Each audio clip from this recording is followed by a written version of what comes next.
প্রমাণ করেছে এবং এই সারা বাংলাদেশে সেই সাথে আমরা বলতে চাই যে এই সাংবাদিক সমাজ কিন্তু আজকে একদমই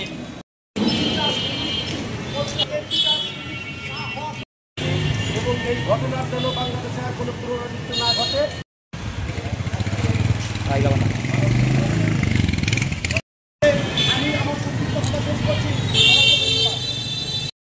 অতীব দুঃখের বিষয় যে আমরা যারা সংবাদকর্মী আছি আমরা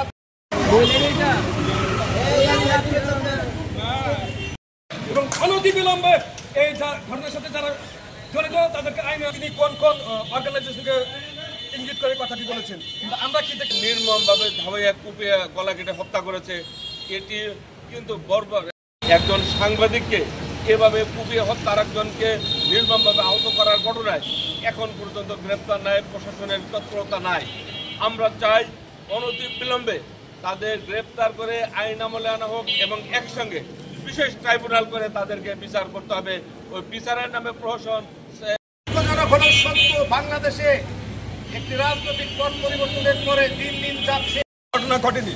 প্রতিনিয়ত সাংবাদিকরা হুমকির মুখে রয়েছে, তারা সঠিকভাবে কাজ করতে পারছে না বলে আমরা জানতে